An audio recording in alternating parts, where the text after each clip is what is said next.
I would like to start with an acknowledgement that ACSES is situated on the lands of the Wajak Noongar people, but also acknowledge that participants of the webinar today are situated across the country on the lands of various Indigenous peoples.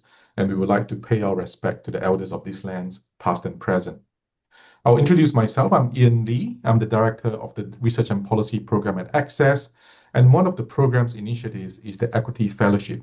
The Equity Fellowship is a nationally competitive fellowship program that funds researchers or practitioners based at any Australian institution to undertake a program of research that will inform Australian higher education, equity, and policy. And we are very pleased today to showcase the findings from 2025 ACSES Equity Fellow, Associate Professor Kelly Linden. Before I introduce Kelly, I will start with some housekeeping to the webinar. So Kelly's presentation will be for 45 minutes, followed by 15 minutes of question and answer. We will be using the Q&A function in Zoom for all questions. So if you hover your mouse over the screen, you should be able to see a Q&A button with a question mark logo. Please use that to put in your questions, and you can do this throughout the webinar, but we will be taking questions only at the end. We will also be using the upvoting function in Q&A in the Q&A function to prioritize the order that the questions are answered in.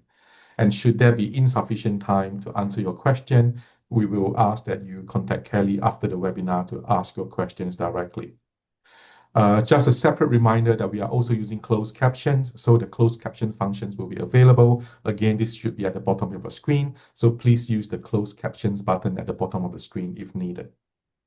Okay, and that's it for the housekeeping. And with that, it is my pleasure to introduce our speaker for today, Associate Professor Kelly Linden. Kelly is an ACSES Equity Fellow from the 2025 round, and over the last 10 years, Kelly has developed and led student success and retention projects at Charles University, which led to an AAUT, an Australian Award for University Teaching, Program Award for programs that enhance learning. Kelly's research interests are supporting part-time students, kindness, and universal design of learning, with a particular focus on supporting equity students. Her fellowship is titled, Is the Problem Us? Helping part-time students to succeed in a full-time world. The floor is yours, Kelly. Great. Thank you very much, Ian. Excellent. So I've just clicked to the next screen. Now I'm going to start a little bit back to front, and I did want to start with some acknowledgements because it's just me sitting here today sharing these wonderful results, but it really did take a village to get to this point. So first of all, I'd like to thank Professor Ian Lee from ACSES, Professor Sally Kift, who chaired the Grants and Fellowships Committee, and who has been a great advocate of the project through the year, through sharing articles in Needed Now. My fellow, Darlene, we have had such a wild ride across the last year or so, and I think we're both sort of missing being full-time fellows. Now, I was lucky enough to have two mentors through the project, Sarah O'Shea and Kathy Stone. And thank you so much for the time and advice that you've given me. Through my fellowship, I actually I was full-time and didn't have a research assistant, so I actually relied on, I called them my volunteers.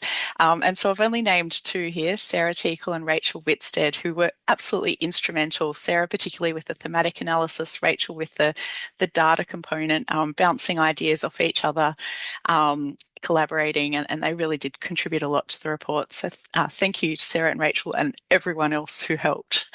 I also had a wonderful expert panel that we just had the most engaging meetings, and thank you for your advice. And to all the part-time students who participated in this study, I heard you and I'm here to advocate for you. Now, we know that traditional university students study full-time, and as such, university processes, support and government funding are skewed towards supporting full-time students. But what's really surprised me is how little research there has been on part-time study. There was some analysis in the Accord and from the Australian Universities Accord that was recently published, and they found from 2019 to 2022 part-time students were more than twice as likely to drop out of university as full-time students. Now, this backs up findings from Andrew Norton's 2018 dropping out report that also found that part-time study is the single biggest risk for attrition across Australian universities. And they reported that this was largely because most part-time students have other major responsibilities at home and at work. Now, it is important that we learn more about how we can support part-time students, as this cohort of students is rapidly growing. And in 2022, 34 of Australia's 38 publicly funded universities reported a reduction in study load per student. Now, this project took a mixed methods approach. We had a survey that was released nationally that was completed by 965 part-time students from 35 Australian universities and 80 follow-up pretty detailed interviews. The average time was, I think, 35 minutes, but many ran for over an hour. And these students were enrolled in 28 Australian universities, and they covered all states and territories. I even spoke to someone in the Pilbara in a tractor at the time because they'd got the times a little bit wrong. We had detailed student by semester data from 2 regional and 2 metropolitan universities across all domestic students enrolled in 2022 and 2023. And this data set was fairly amazing. It included really detailed data of enrollment information, grades, demographic information, and even weekly LMS accesses of all students. And I also accessed the 2024 sector data, and I was specifically looking at the domestic students enrolled in Table A or public Australian universities. Now, I'm going to start by presenting some of the data, and then I'll follow up with survey and interview findings. So what we've found from the sector data in 2024, 36,000 or 35% of domestic Table A university students studied part-time. I have the 5 universities with the highest headcount shown in this table. Now, in 2024, it just so happened that my university, Charles Sturt, had the highest headcount of part-time students, but this table does change from year to year, and CSU certainly isn't always at the top. Now, if we have a look at the bottom row, the national total, we'll see that of the 36,000 part-time students, just over half, so 53% were enrolled in undergraduate courses. The next biggest group was 37% of part-time students were enrolled in 2024 were enrolled in postgraduate coursework. And I've grouped all the others into other because it only adds up to 10%. And the 3 biggest cohorts of other were students, PhD students, enabling, and students enrolled in micro-credentials. But I was really surprised to see that such a high proportion of undergraduate students are studying part-time. Now, the first hurdle I actually came across in my project was fairly early on, and it was actually just defining part-time. I thought it would be fairly simple because there is a formal definition, but I've since learned that there are a number of different ways to look at this. So I'll talk you through the process. So an equivalent full-time student load, or FSUL, of 1 indicates that a student is enrolled full-time across the year. Each unit or subject that a student enrolls in is assigned an FSUL. And most units at most universities are valued at 0.125. And so that equates to a full-time FSUL, a load of an FSUL of 1 is 8 units across the year. And so we think of that as most students are then enrolled in 4 units in semester 1 and 4 units in semester 2. Now, there is a formal definition of part-time through the Tertiary Collection of Student Information, TAXI, and a part-time load is where the student load aggregated across all courses is less than 0.75 FSUL. So that equates to generally less than 6 units. The most common ways to study that are, for example, 2 units in semester 1 and 2 units in semester 2, or 1 unit in semester 1 and 1 unit in semester 2. Now, a full-time load is anything above 0.75 across a calendar year. So this is 6 or more units. Now, we often will think of a full-time student who's underloaded as studying 3 subjects in semester 1, or 3 units in semester 1 and 3 units in semester 2. But it gets a little bit confusing when a student is enrolled in 2 units in semester 1, 2 units in semester 2, and 2 units over summer. Because at some universities, they'll be classified as full-time, and at some universities, they'll be classified as part-time. And that's really important for the student. And all of this has been looking at a full load across the year, but we can also consider load by semester. And so, for example, most students who study in summer are enrolled part-time over the summer semester. Now, for simplicity, most of the data that I'll present today is students enrolled, their load across the year, whether they were full-time or part-time across the year. And so when I started to look at the data from the 4 universities that provided, that contributed to this study, what I actually found was there's 2 different approaches to university load policies. And having looked at most university load policies in Australia now, I see that most unis fit into one of these 2 categories. So University 3 and 4 calculated their load based on FSL across the year. And so that matched the taxi definition. But University 1 and 2 calculated their load based on the FSL of students enrolled in semester 1 and 2 only, and didn't include the summer semester.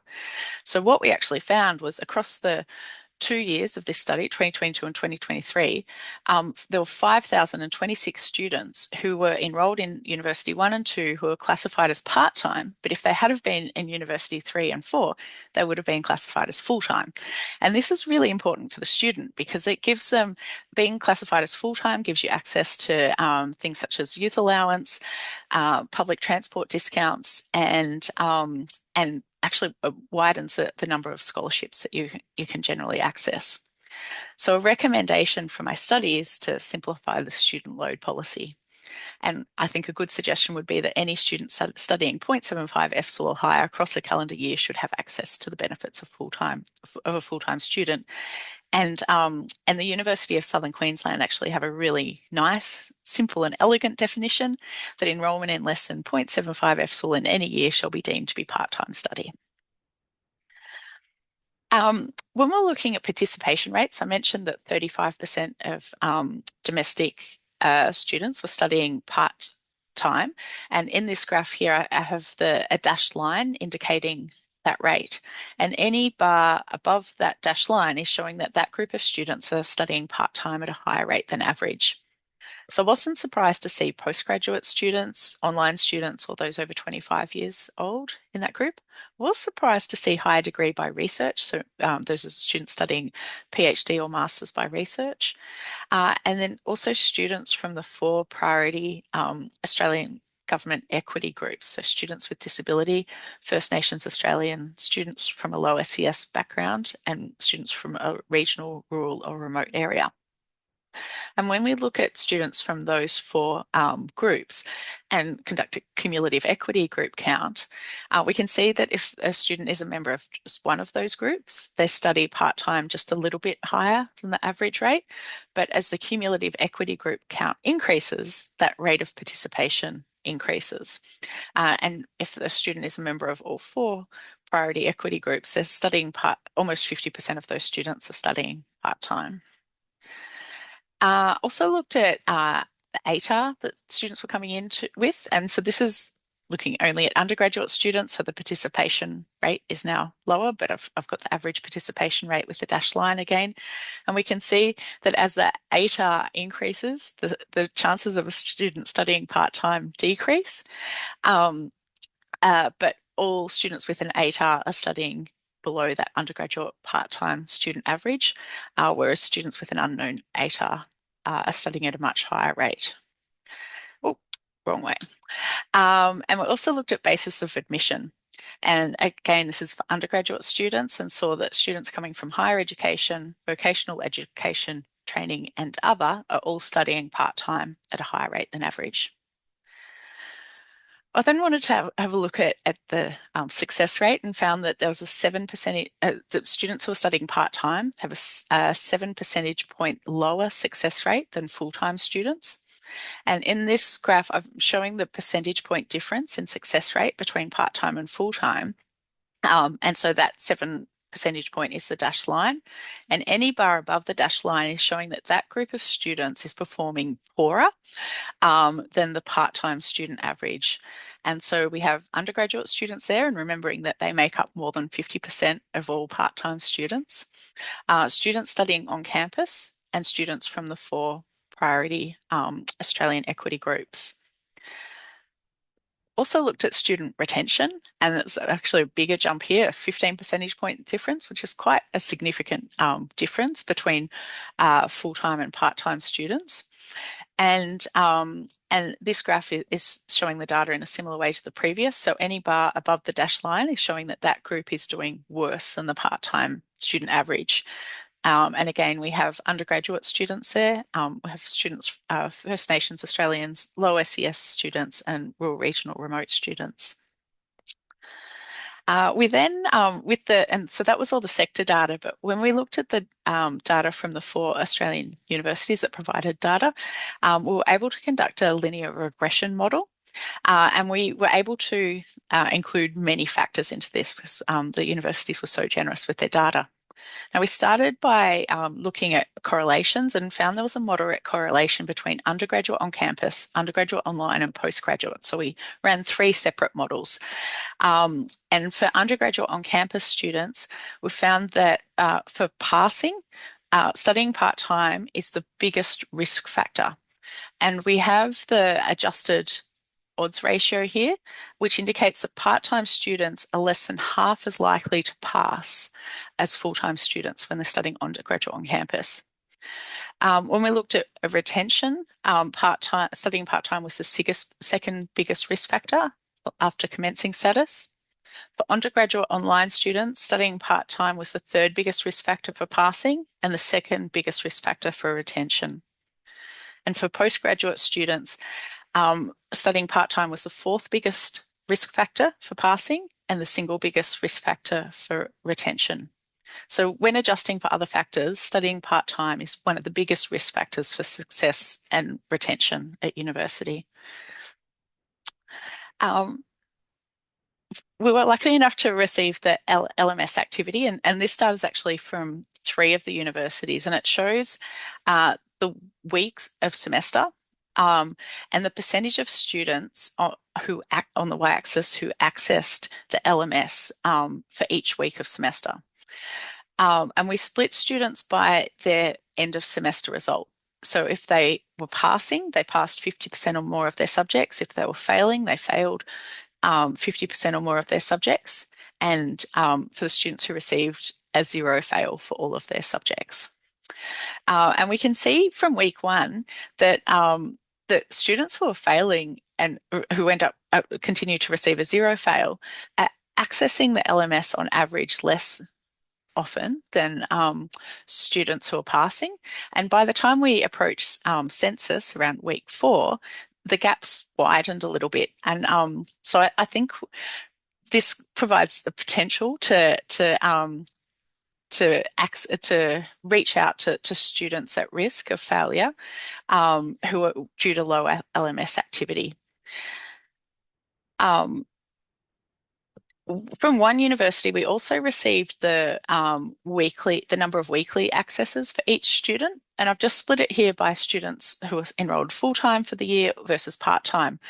And it was interesting to see that students who enrolled part-time only accessed the LMS approximately 30% as often as full-time students. So they're generally enrolled in half as many subjects, but they're only accessing the LMS 30% of time.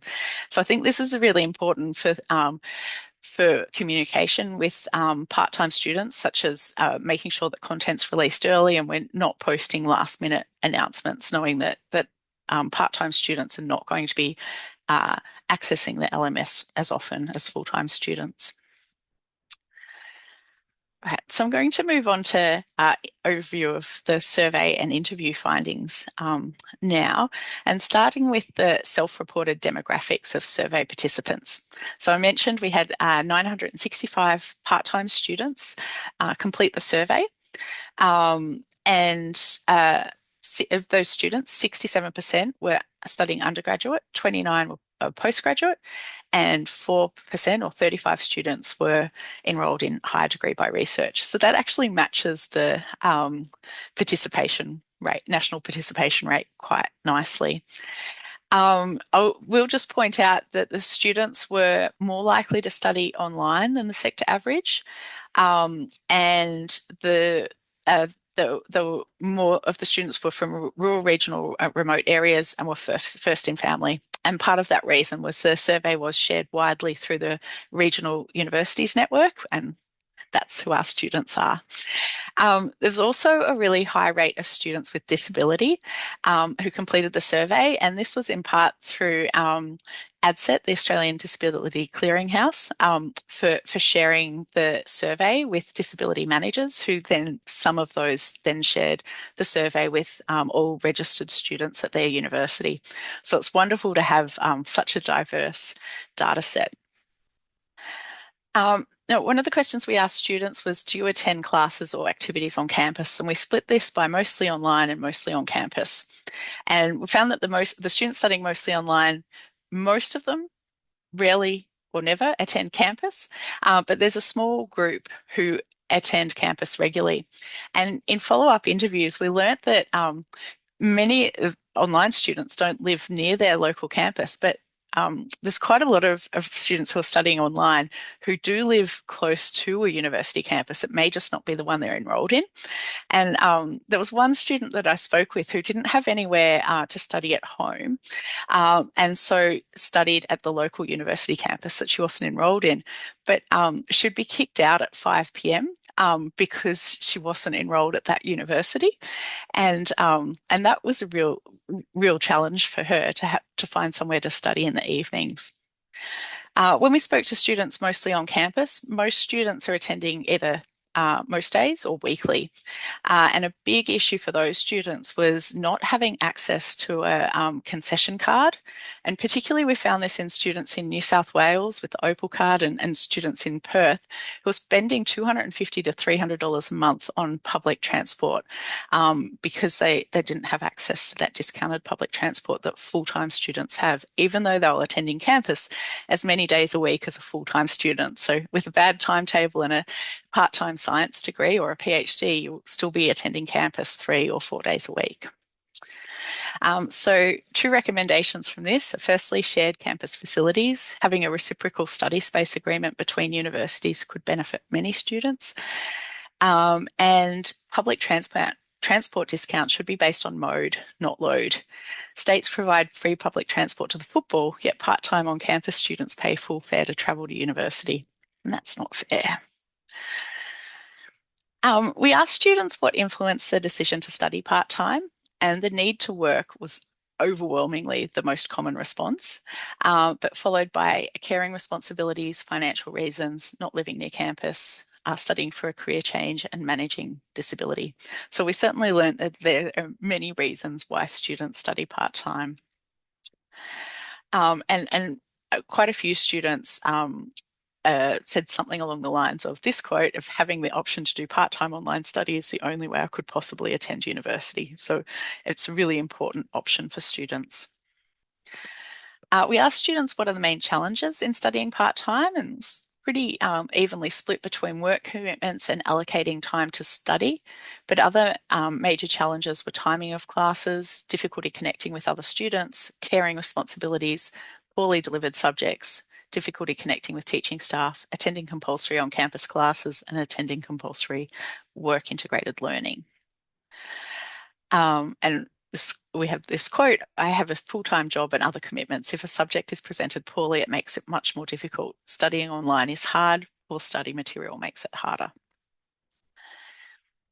We asked students some more questions about their commitments, and we've found that 39% of students were working near, at, or over full-time, and 53% worked 30 hours or less per week. So there's a fair bit of variability there, but most students have some work commitments.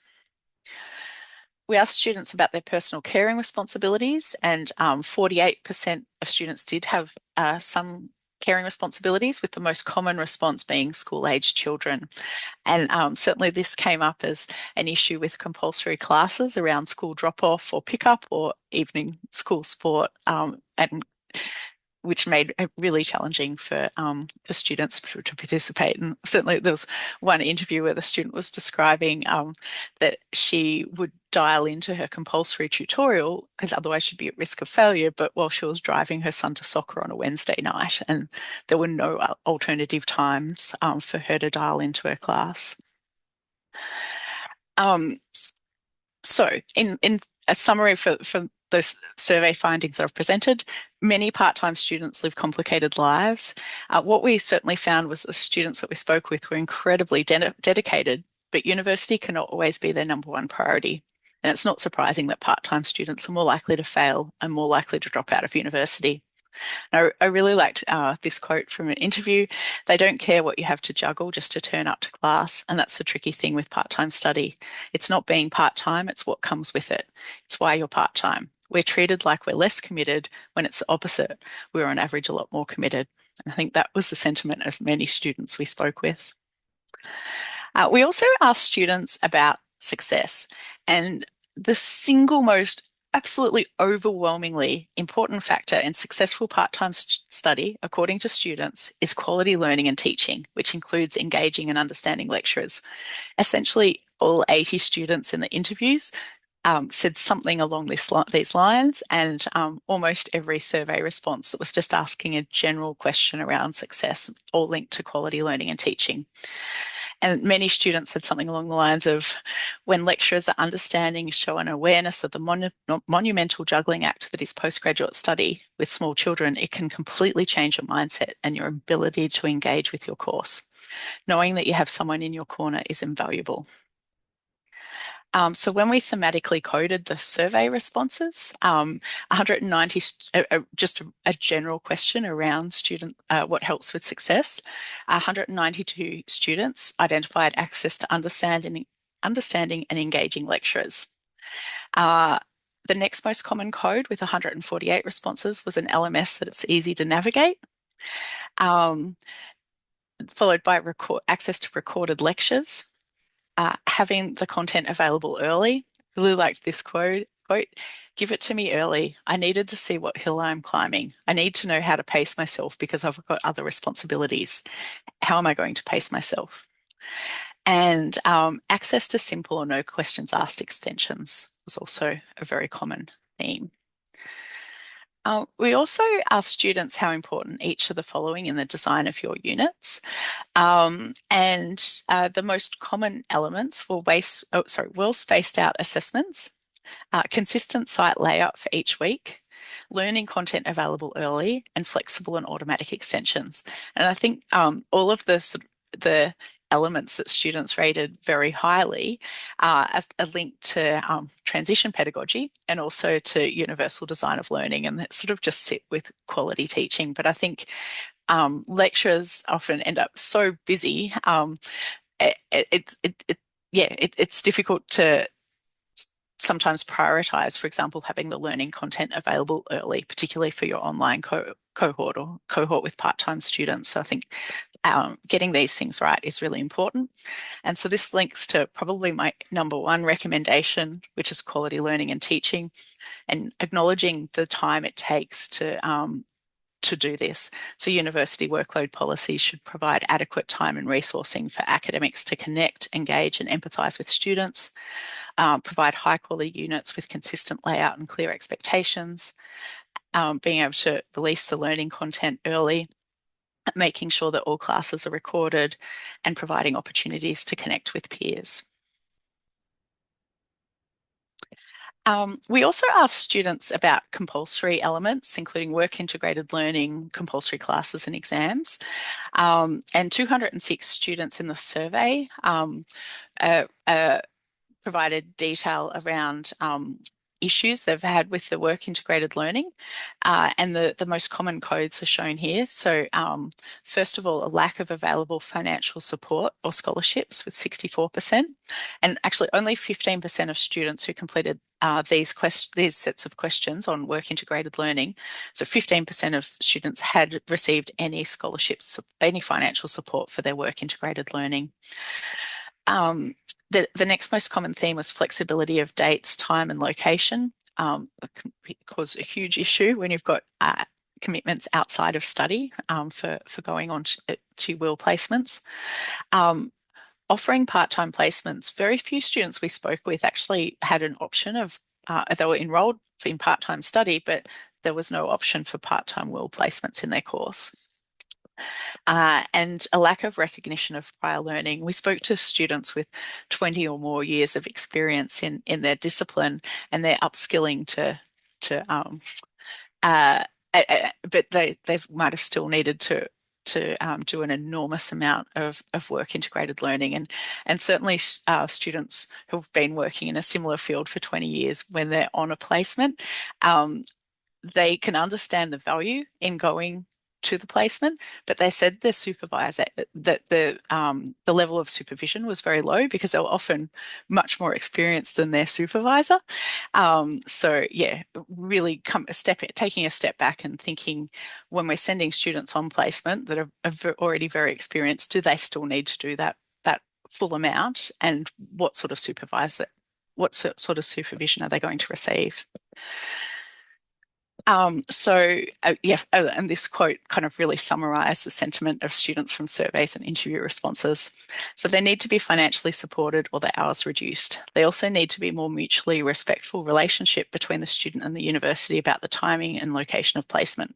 There is an attitude of go where and when we tell you, or just leave. For courses specifically aimed at students with so many outside commitments, it is a very poor approach. We also had sort of similar types of comments for students regarding compulsory classes, whether they're compulsory on campus attendance or compulsory online attendance. And I really liked this quote that summarised all the different situations students were describing. So there's obviously a big intersection between people who are studying part-time and people who are working, but there's also an intersection with people who are managing disability or have got caring responsibilities. And often the availability is actually diametrically opposed. If you're working 9 to 5, you can't really attend classes 9 to 5. But if you have caring responsibilities, you're picking kids up. You can't really attend after work times. And for me, the closer it gets to 5 p.m., the less effective my brain is. So those out of hours time slots are just shocking. And so we had many students say, please have no evening classes, please have no weekend classes, please have no daytime classes. That just the availability is so diametrically opposed. It's really difficult for all part-time students to attend compulsory classes that don't have any flexibility in time. So I have 2 recommendations from this. First of all, equity and WIL placements. Part-time students should be able to complete part-time placements, and students with industry experience should receive fair recognition of prior learning. And minimising compulsory activities, and where necessary, information on compulsory classes and timetabling should be more transparent at enrolment. So I think many of the students I spoke with were committed to their course and committed to their university, but essentially enrolled in the wrong university for them. They may have had compulsory evening classes and they would have preferred online, but they had selected the wrong university. And if the information was a little bit more transparent at enrolment, I think would save a lot of heartache for students. Oh, this slide isn't very pretty. Sorry, I'm getting deep into the presentation now. I actually developed a little bit of a case study on simple extensions because there was so much information on them. In the survey, we asked students what their experience was with extensions. And essentially 379 students commented on the ease of use of their institution's simple extension policy. And we've seen that nearly half of Australian universities have recently introduced some form of simple, automatic, or no questions asked extension policy. They seem to vary from 2 to 7 days and are generally automatically applied, and generally students don't need to provide a reason. And benefits that students raised from these policies were reduced cost and time burden of seeking documented evidence and not needing to provide evidence. They appreciated the caring responsibilities that they had can be really difficult to evidence, and this simple extensions avoided that.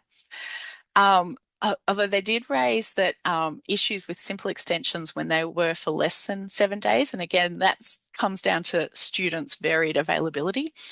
Most students are available to study at least 1 day a week, but you don't know which day that is. Is it a Monday? Is it a Sunday? So if the extension's only 2 days, it may not provide that student with a window where they can actually catch up and do the work. So providing automatic 7-day extensions is sort of a neat solution there, I think.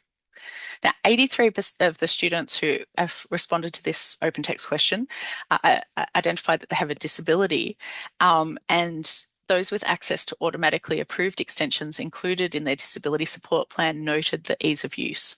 So some universities, if a student has this study access plan or an access plan, they've got a different name at every university, sorry, but that can be used as an automatic. They don't need to negotiate the duration of the extension with the unit coordinator. That's used as an automatic extension for a certain length of time, and students really appreciate that. There's much less advocacy from themselves. And 141 students responded to the question, identified that they did not have access to a university-wide simple extension policy, and they provided really negative commentary on the process, including being overcomplicated, difficult to evidence, and inconsistent. Now, this data is just from Charles Sturt. So in the last couple of years, we've introduced an automatic 7-day extension that students can take one extension per unit per semester. And we surveyed 207 part-time students and asked what were the reasons that you took the automatic 7-day extension. And the main reasons that students provided were to manage stress, to manage full-time work demands, space out assessments, and to manage my mental health. And they're all reasons that most universities' special consideration policies prevent students from applying for a formal extension. But they're the reasons that students are needing extensions. And I think most special consideration policies are pretty similar to what they looked like when I was at uni in the late 90s. But the students who are studying at university have completely changed, and we should really be reviewing our special consideration policies and allowing work and caring responsibilities to be reasons to take apply for special consideration. So a recommendation is access to no questions asked extensions. Special consideration policies should also be revised to allow work and caring responsibilities. All right. We also asked students about surveys, and approximately 30% of students said they were not aware or not interested in applying, and that sort of matches essentially the percentage of students who are studying part-time who are also working full-time. But we did see a high proportion of students who were interested in scholarships who there were either no scholarships available for them at their university.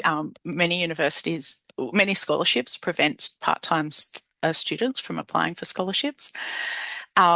Or at some universities, part-time students can apply, but study load is one of the criteria. So if you're studying part-time, you're never going to be competitive against someone who's studying full-time. And so only 15% of students who completed the survey had received a scholarship. And this was cited as a big issue for the students.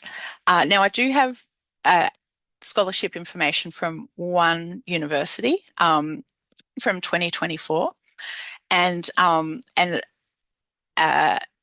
this is for undergraduate students only, because most of the scholarships were only available for undergraduate students.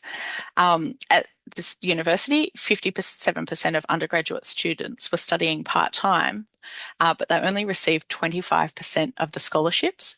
But what we actually saw was the relative retention rate increased by 10 percentage points, and the success rate increased by 12 percentage points for those students who did receive the scholarships versus only the relative retention only increasing by 3 percentage points and success by 7 percentage points for full-time students. So when we do make scholarships available for part-time students, they seem to really benefit from them. So actually I have a few recommendations from this one. So firstly, equitable access to scholarships. Many part-time students are under considerable financial constraints and should have access to university scholarships. We should also have access to government financial support. This was a recommendation of the Universities Accord as well. So part-time students should qualify for youth allowance or study and tertiary access payments. And at the moment, part-time students actually have to pay tax on their scholarships while full-time students don't. And again, this is unfair, and it was a recommendation of the Universities Accord that part-time students should no longer be paying tax. All right, so I have a couple more little case studies to share. And the next one is on failing. We know that a higher proportion of part-time students fail than full-time students, so we're interesting to learn a little bit more about this.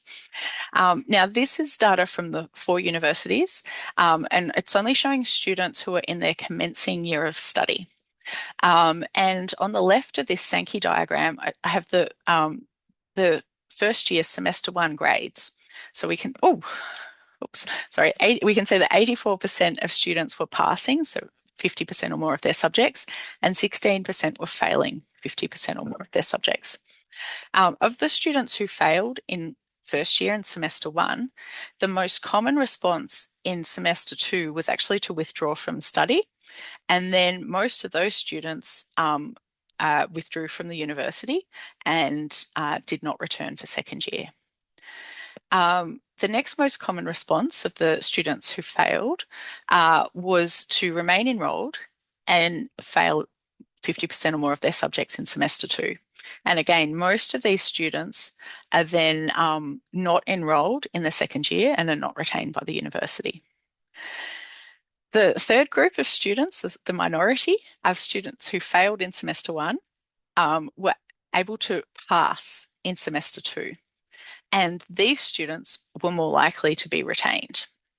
And a much smaller group from these students were not retained. So in this survey, we wanted to learn more about what were the circumstances around your failing grade. And the most common responses were feeling overwhelmed, the need to prioritize paid work, illness, or I didn't realize how much work it would be. We also asked students how this made them feel. And just a little warning, this next slide is a little bit sad. It did not make them feel good, and it really links with the low retention rate of students who are failing. If you read some of these out, pathetic and worthless, incapable, made me feel empty, less confident. They're not good feelings. And so speaking to students, particularly in the interviews who had some failing grades and the impact it had had on them, and for many it seemed to be for such minor digressions, such as referencing or misreading assessment instructions. And I really think the universities, particularly for first year students, we should be rethinking how we can promote success, particularly for students who submit all assessment items. And I feel that resubmission should be allowed for near miss fails, and failing students should be considered the last resort.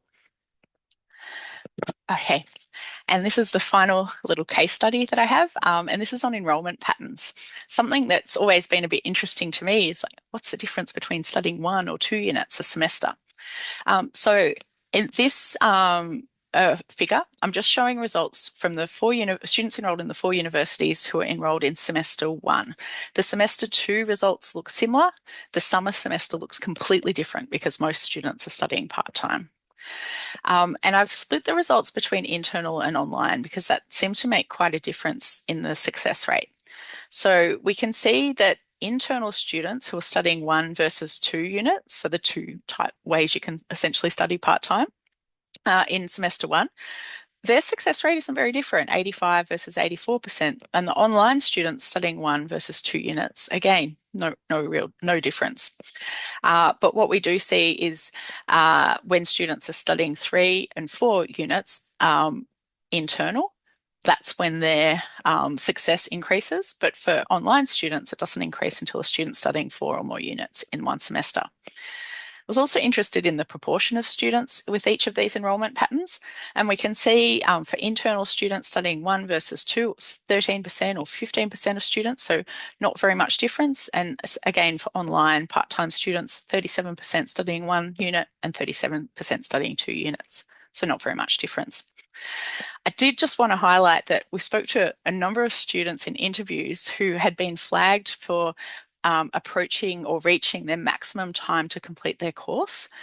They'd been allowed to study 1 unit a semester and take some leaves of absences, maybe for good reasons. But some universities have a maximum time to complete policy that's 2N plus 2, and it's 2N, so 2 times the number of years it takes to complete the course full time, plus 1 or 2 years. And this ends up being incredibly tight for particularly part-time postgraduate short courses, such as a 1-year master's. And it's really difficult for students to complete within that maximum time. Now, the idea of a maximum time to complete policy is to ensure currency of knowledge. But if you're upskilling in your given career in a master's, I don't think it matters whether the course is, whether it takes you 4 or 5 years to complete that course.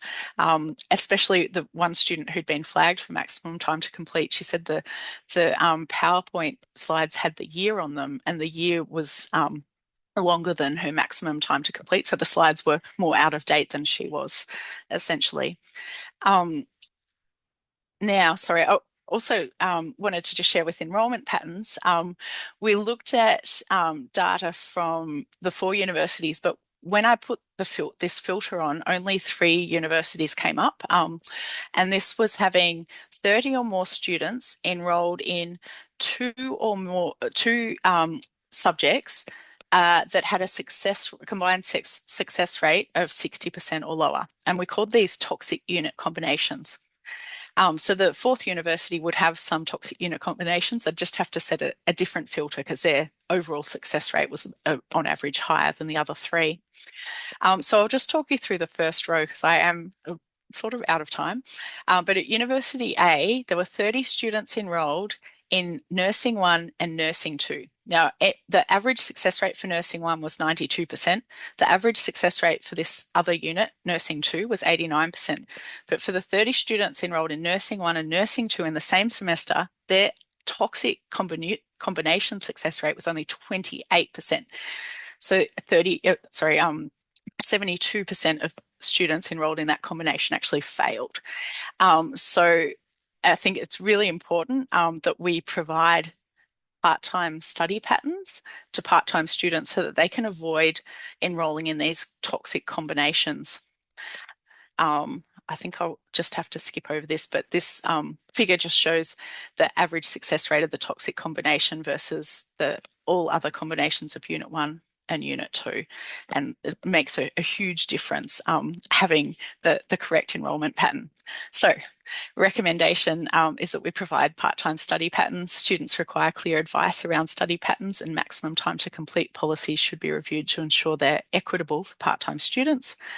And at CSU, we certainly recently changed our policy, and the wording is to ensure currency of graduates' knowledge and skills. The maximum allowed period for coursework components of an award course is 10 years. And that takes that kind of lack of inequity out of maximum time to complete. Okay, thank you. I've just finished a couple of minutes over. Thank you very much, Kelly. That was really good and really clear. And there's also been quite a bit of discussion in the chat already. And, everyone is really glowing about the value of your research. And there's quite a bit of discussion going on. But I think given time, let's move straight into the Q&A. So as mentioned before, we are using the priority function to upvote. So if everyone can have a look at the questions and upvote, but we'll start with a question from Lauren. Lauren is asking, we have a significant minority so far of students who work full-time and study, some part-time and some full-time. And are there any data to indicate success relative rates for these and compared with part-time and full-time study while part-time working? That's quite a bit of a mouthful. So, Yes, I'm I just I started reading, the chats just started popping up and I lost concentration there for a moment. Ian, I'm so sorry. yeah. Could you So I think Lauren is read that one asking again? Yeah. about comparing success rates for students who work full-time and study and who work part-time and study. Yeah, th those are probably Yes. the two groups. Yeah, Yeah. Unfortunately, the data I had didn't allow me to provide that analysis. So, in the survey, we asked students detailed questions around their work and caring commitments, but we only asked if they'd received failing grades. It was just self-reported success, I guess. So we couldn't really do any analysis, and all the data I received was completely de-identified. So there was no way to do some analysis on that. I do think, Ian, you've led some work to introduce uh, questions on employment in the Quilt survey, haven't you? yeah, So there should be the opportunity for universities from later this year to do a little bit of analysis potentially on. that's right. Yeah. So Access is doing some work known as the Education and Work Survey that's been delivered nationally through the Quilt Student Experience Survey. And we hope to be able to launch that report in September at the Access Symposium this year. So thanks for that question. Let's go on to the next question. Uh, So the next question is from Nadine. So about the consequences of failure, the key question is, what did students do following the failure? And the finding from our failure and persistence study was that many students did nothing. So Nadine's question is, how can we encourage constructive behavior post-failure and not leave students to stew in difficult emotions? Yeah, absolutely. And Nadine, one of the things that came through in interviews speaking to students who failed, and many of those students started crying while they were talking about this experience. It was incredibly emotional for them. Sometimes I started crying with them because it was so sad. But was that they were so surprised that nobody reached out at all. Um, and I do think there's certainly a place there for universities to reach out. I think identifying the right role and making sure that they have the workload, because many times the student has academic issues, and the academic would be the most beneficial. But a lot of the times we're also aware that they're non-academic issues. So working out who the right role would be, but the university, I think we really should be reaching out to students and within a day or two of grade release and really trying to see what we can do to support them. Great, thanks, Kelly. And there's a couple of follow-up responses to Nadine's question as well. So people interested can have a look. We'll move on to the next question by Natalie. Was there any indication that online and/or regional remote students weren't taking advantage of rushes or sashes if they weren't near campus? Yes, yes. Thank you, Natalie. That absolutely was. Oh, sorry, I had to trim the presentation down, but we did have a survey question around brushes. It was a little bit of it was an open text question and it received some quite amusing responses because it certainly showed that not all students know what a regional university study hub was, but for the ones who do, they really there was so many responses that spoke about the absolute importance of that. And two interviews are coming to mind. One was a student in Tablelands, who she wouldn't have studied at university. The rush helped her navigate the university system, even helped her to get some really great scholarships. And she spoke so highly. And another student, I think on the South Coast, who again that was her connection. She didn't have a connection with her university, but she had a connection with other students at the Rush, and that was essentially what she said. What helped most with her success. So yeah, I think they're really important. We did speak to, for example, one student in Darwin who was studying in Darwin, but studying at a course that wasn't offered by Charles Darwin University, and she was sad there was no rush available. I think in town, and then that's where that reciprocal university study space could be really helpful, or a space for rushes. I'm not sure which, but yeah, there's certainly students who miss out from that. Great, thanks, Kelly. The next question is from Mel. Did you look at if or how part-time students engage with support or advisory services at their universities? And Mel is wondering how we can better support these students beyond curriculum and scholarships. Yeah, absolutely. And great question, Mel. We did ask that in the survey and in interviews. Um, uh, and most students who we interviewed were more engaged, and they generally said that they didn't need to engage with support. So I feel like that was the group of students that we sort of missed through the study design of self-enrollment. Um, and but certainly when we ask students around compulsory class about their availability around compulsory classes and just seeing how the different types of availability. I think when we're offering support, the best thing that we can do is provide as much flexibility as we can. You might not be able to provide weekend sessions, but can you provide online sessions, for example? So students who are working or who have caring responsibilities and can't meet you in person would be able to dial in online. So just within your scope, being as flexible as you can. And the other thing that students said they really like is actually being asked.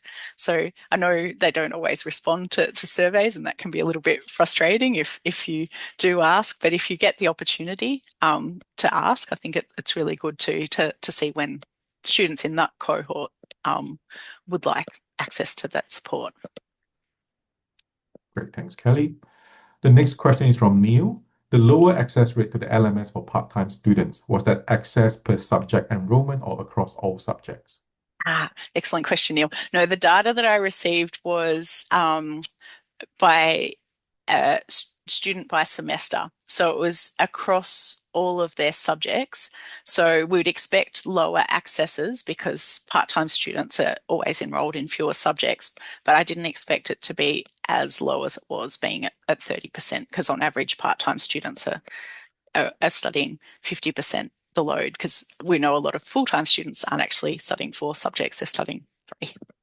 So it does end up that part-time students are about half the load. Yep. And Lachlan is asking, did dropping out apply to any one unit or the whole course? And did this account for students who re-enroll at a later date, or was the data limited to 2024? Yeah, the data wasn't limited to 2024. It ended at 2025. So we knew whether the student had re-enrolled by 2025. So what I have classified as relative retention, and I think this is detailed. There's a lot of detail in the report that will be published at the end of next month, I think. Is the relative retention rate is in 2022 and 2023, are they re-enrolled before 2025? So we had a bit of scope. So they may have re-enrolled by now, but we knew within that short period.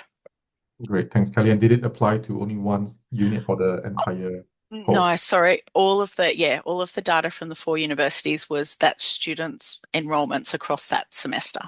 So we looked at if we're calling them passing or failing, we looked at the success rate. If it was 50% or higher, they were classified as passing because they were sort of progressing through their course. And if it was 49% or lower, they were classified as failing because they'd failed more than half their units. Yeah. The next question is, does the government use the same EFSO classification for full versus part-time study when determining access to funding support? So I think you've... It's funding support.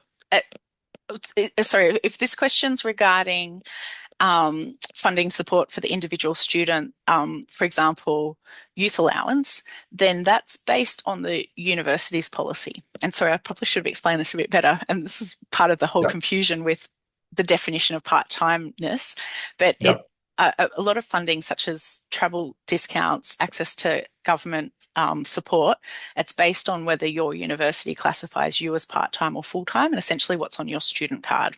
So, and that's why it essentially would be free for universities to change their policy to increase the number of students who are classified as full-time if we just looked at EFSL across the year. great. Thanks, Kelly. And things not helped by the fact that we've got different layers of government, and when we go to the state level government, there's different state governments who have their own policies that we're talking about. Exactly. And I did look into the state government policies for public transport, and they do seem to be consistent that it's based on the university. It's just different the way that public transport discounts applied. But one thing that also came up with an issue as a challenge is I live, for example, in Albury. Oh, sorry, I don't live in Albury. I live just south of Albury. So I'm in Victoria, not in New South Wales. And public transport discounts for study are generally based on a state based. Where students enrolled in Albury, that means that they can't travel to a few kilometres to Wodonga with that discount. So, yeah, we really need to relook at that. Great. Now we've got 1 more minute and 2 more questions. Let's try to squeeze everything Ooh, in. So some G8 and others struggle to meet the Accord desired equity or inclusion figures. Do you think that increasing offerings and improving part-time ability of online study is one way to do that? absolutely. But I think it's not just about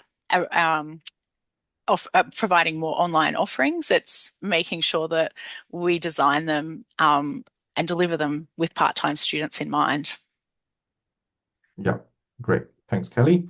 The next question is the method question. Which thematic analysis approach did you choose and why? And which software, example, and Vivo, if any?